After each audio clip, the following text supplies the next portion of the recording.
ओम शांति।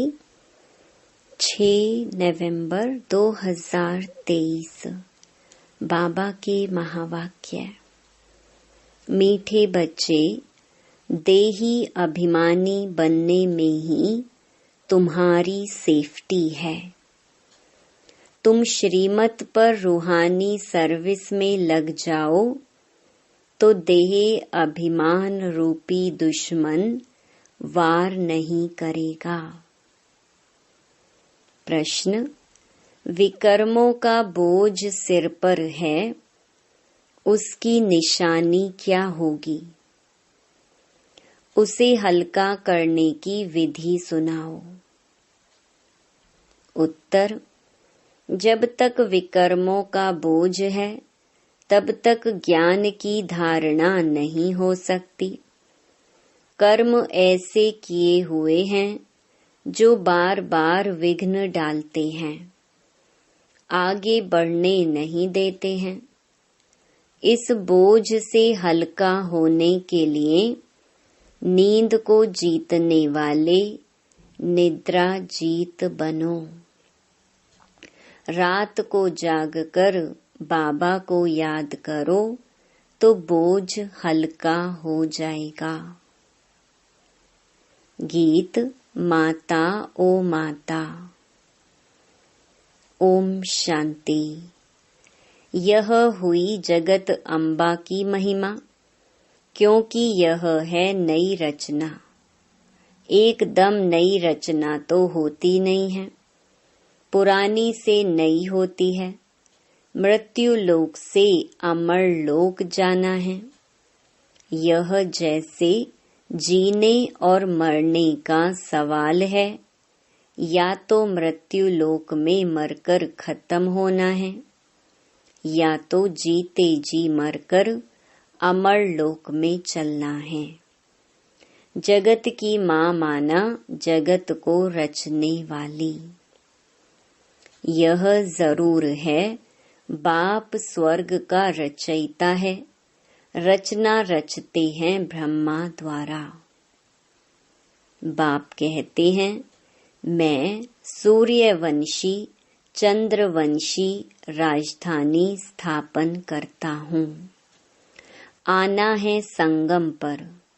कहते भी हैं, कल्प के संगम युगे हर संगम युगे आता हूँ। क्लियर समझानी है। सिर्फ मनुष्यों ने भूल कर नाम बदली कर दिया है। सर्वव्यापी का ज्ञान जो सुनाते हैं, उसमें पूछना पड़ता है, यह किसने कहा, कब कहा, कहाँ लिखा हुआ है। अच्छा, गीता का भगवान कौन है जो ऐसे कहते हैं? श्री कृष्ण तो देहधारी है, वह तो सर्वव्यापी हो नहीं सकता। श्री कृष्ण का नाम बदल जाए तो बात आ जाती है बाप पर। बाप को तो वर्षा देना है। कहते हैं, मैं राजयोग सिखाता हूँ सूर्यवंशी चंद्रवंशी का वर्षा देने। नहीं तो 21 जन्म का वर्षा उन्हें किसने दिया? लिखा भी हुआ है, ब्रह्मा मुख से ब्राह्मण रचे। फिर ब्राह्मणों को बैठ नॉलेज सुनाते हैं, सृष्टि के आदि मध्य अंत की। तो जो नॉलेज देने वाला है, वह जरूर चित्र भी बनाएंगे समझाने लिए। वास्तव में इसमें कोई लिखने पढ़ने की बात नहीं है, परंतु यह सहज कर समझाने लिए चित्र बनाए हुए हैं। इनसे बहुत काम हो सकता है। तो जगत अम्बा की भी महिमा है। शिव शक्ति भी कहा जाता है। शक्ति किससे मिलती है? वर्ल्ड ऑलमाइटी बाप से। वर्ल्ड ऑलमाइटी अथॉरिटी, यह अक्षर भी महिमा में देना पड़े। अथॉरिटी माना जो भी शास्त्रों आदि की नॉलेज है, वह सब जानते हैं। अथॉरिटी है समझाने की। ब्रह्मा के हाथ में शास्त्र भी दिखाते हैं और कहते हैं ब्रह्मा मुख कमल द्वारा सभी वेदों शास्त्रों का राज समझाते हैं। तो अथॉरिटी हुई ना। तुम बच्चों को सभी वेदों शास्त्रों का राज समझाते हैं। दुनिया नहीं जानती कि धर्म शास्त्र किसको कहा जाता है। कहा भी जाता है 4 धर्म, उनमें भी एक धर्म है मुख्य, यह है फाउंडेशन। बैनियन ट्री का मिसाल भी दिया जाता है। इनका फाउंडेशन सड़ गया है, बाकी टाल टालियां खड़ी हैं। यह मिसाल है। दुनिया में झाड़ तो बहुत हैं, सतयुग में भी झाड़ तो होंगे ना। करके जंगल नहीं बगीचे होंगे। काम की चीजों लिए जंगल भी होंगे। लकड़ा आदि तो चाहिए ना। जंगल में भी पशु पंछी बहुत रहते हैं, परंतु वहाँ सब चीजें अच्छी फलदायक होती हैं। पशु पंछी भी शोभा हैं, परंतु गंध करने वाले नहीं होंगे। यह पशु पंछी ब्यूटी तो चाहिए ना। सृष्टि ही सतो प्रधान है, तो सब चीजें सतो प्रधान होती हैं। बहिष्ठ फिर तो क्या। पहली मुख्य बात बाप से वर्षा लेना है। चित्र बनते रहते हैं, उनमें भी लिखना है ब्रह्मा द्वारा स्थापना, विष्णु द्वारा पालना। यह अक्षर मनुष्य समझते नहीं, इसलिए विष्णु के 2 रूप लक्ष्मी नारायण हैं, पालना करने वाले। यह तो समझते हैं, कोटों में कोई ही समझेंगे। फिर यह लिखा है आश्चर्यवत् सुनंती कथंती। नंबरवार पुरुषार्थ अनुसार अपना पद प्राप्त करते हैं। कहाँ न कहाँ यह बातें लिखी हुई हैं। भगवानुवाच अक्षर भी ठीक है। भगवान की बायोग्राफी अगर बिगड़ जाए तो सब शास्त्र खंडन हो जाएं। देखने में आता है बाप दिन प्रतिदिन अच्छी पॉइंट्स देते रहते हैं। पहले तो निश्चय कराना है कि भगवान ज्ञान का सागर है, मनुष्य सृष्टि का बीज रूप है। चैतन्य बीज में नॉलेज किसकी होगी? जरूर झाड़ की होगी।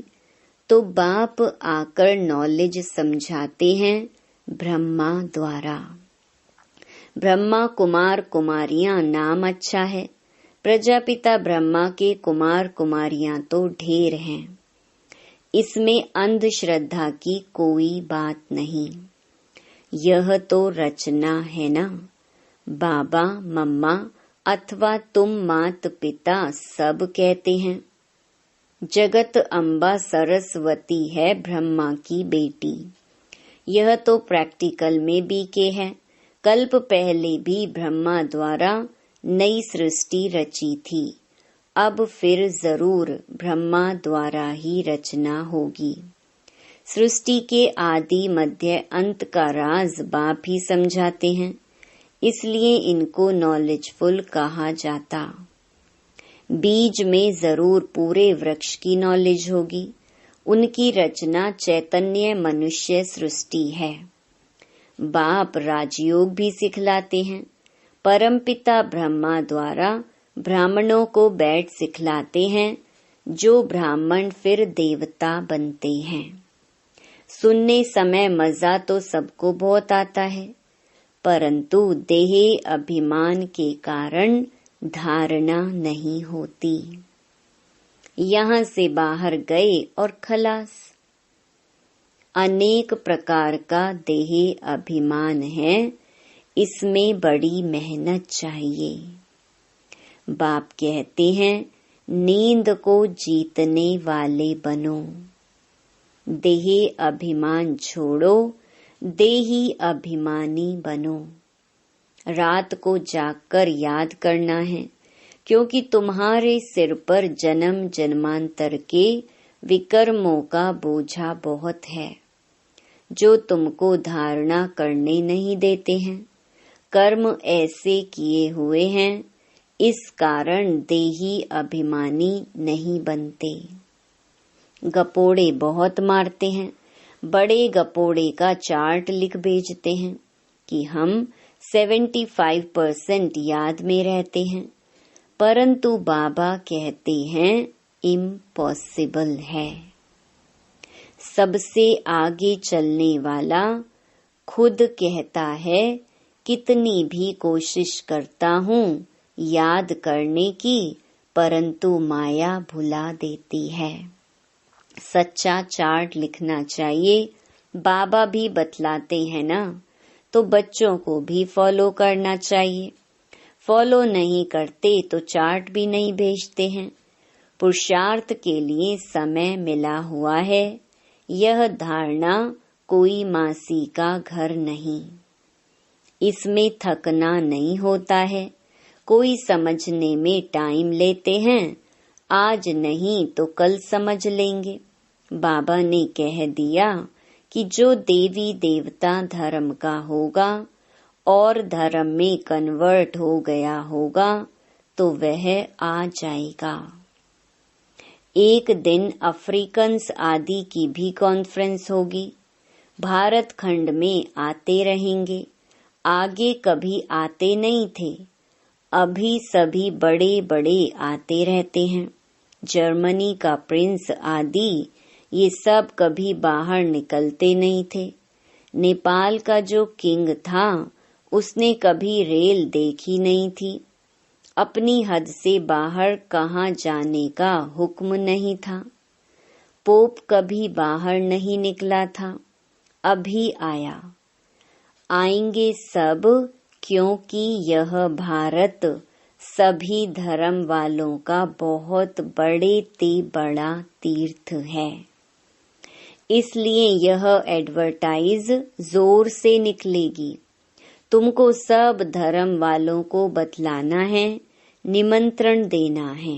ज्ञान फिर भी वही उठाएंगे जो देवी देवता धर्म वाले कन्वर्ट हो गए हैं।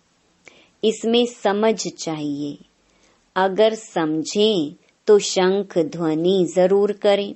हम ब्राह्मण हैं ना, हमको गीता ही सुनानी है।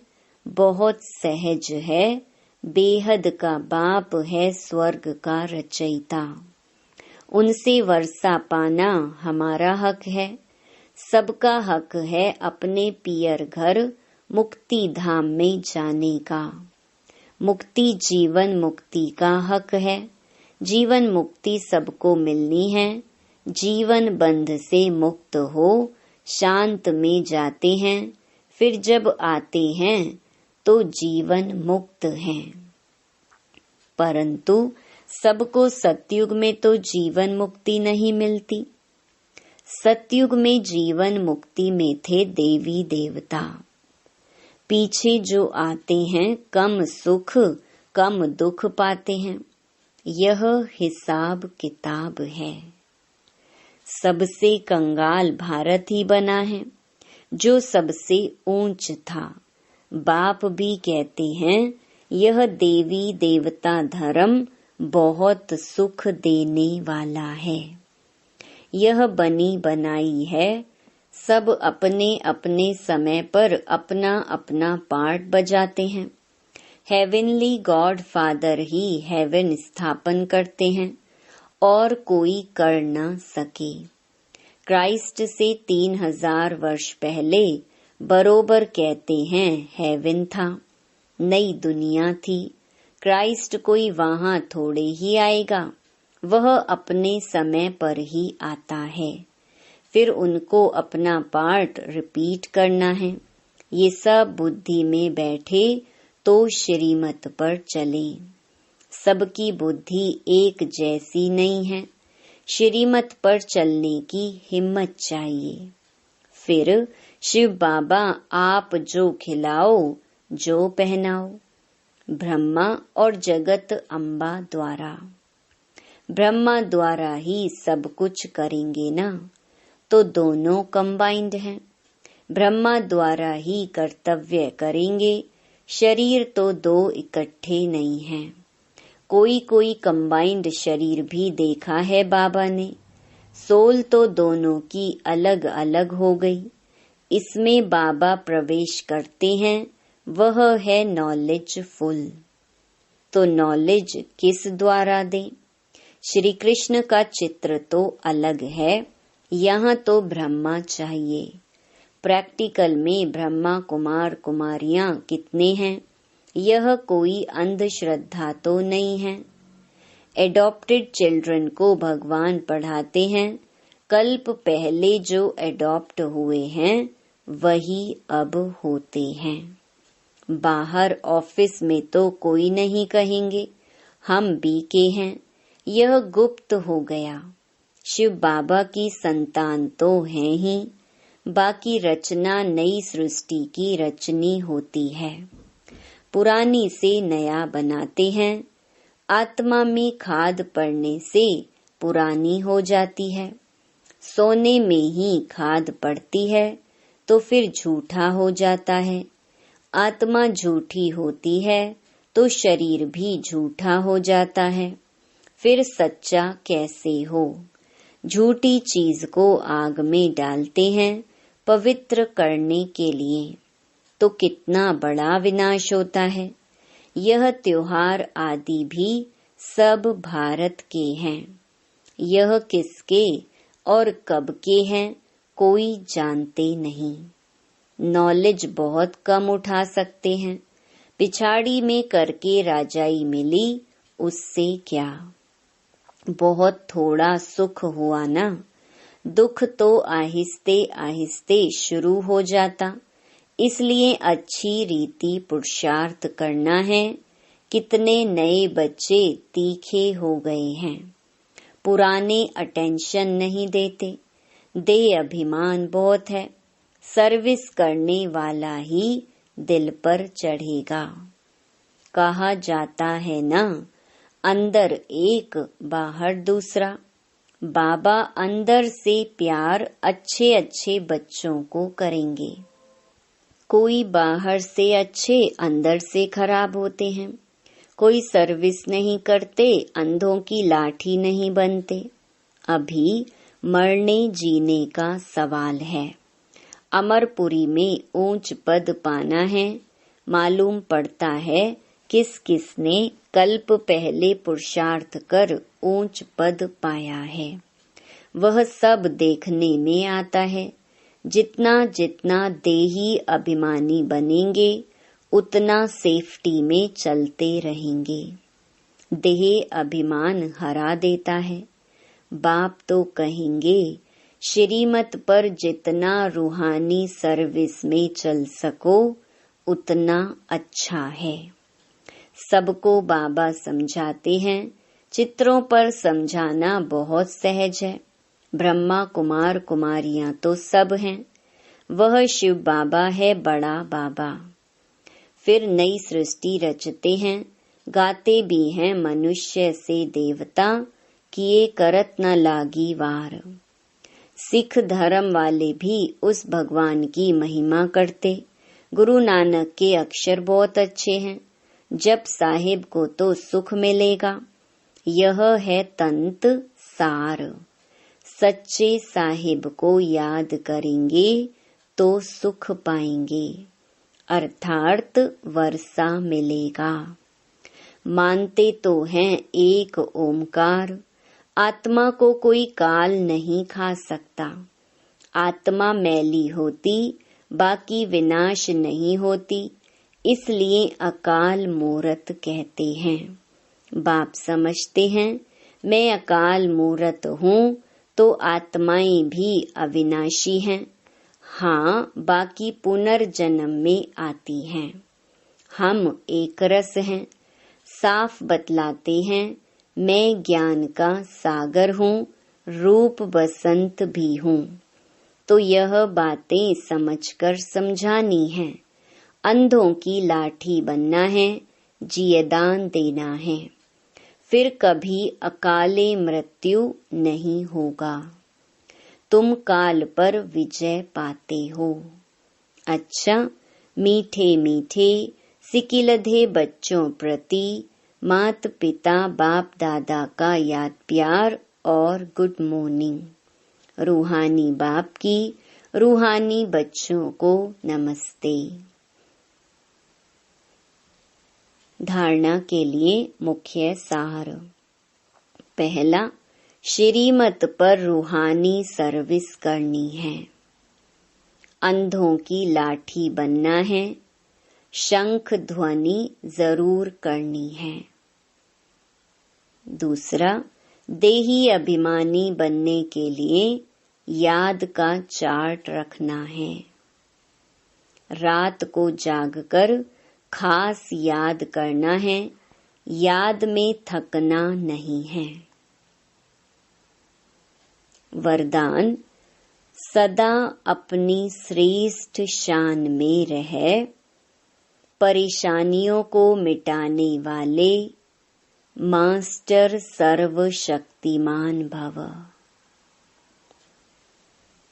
सदा यह वरदान स्मृति में रहे कि हम अपनी श्रेष्ठ शान में रहने वाले, औरों की भी परेशानी को मिटाने वाले मास्टर सर्वशक्तिमान हैं, कमजोर नहीं। श्रेष्ठ शान के तख्त नशीन हैं, जो अकाल तख्त नशीन बाप के दिल तख्त नशीन श्रेष्ठ शान में रहने वाले हैं। वे स्वप्न में भी कभी परेशान नहीं हो सकते। कोई कितना भी परेशान करे, लेकिन अपनी श्रेष्ठ शान में ही रहते हैं। स्लोगन, सदा अपने स्वमान में रहो तो सर्व का मान मिलता रहेगा। ओम शांति।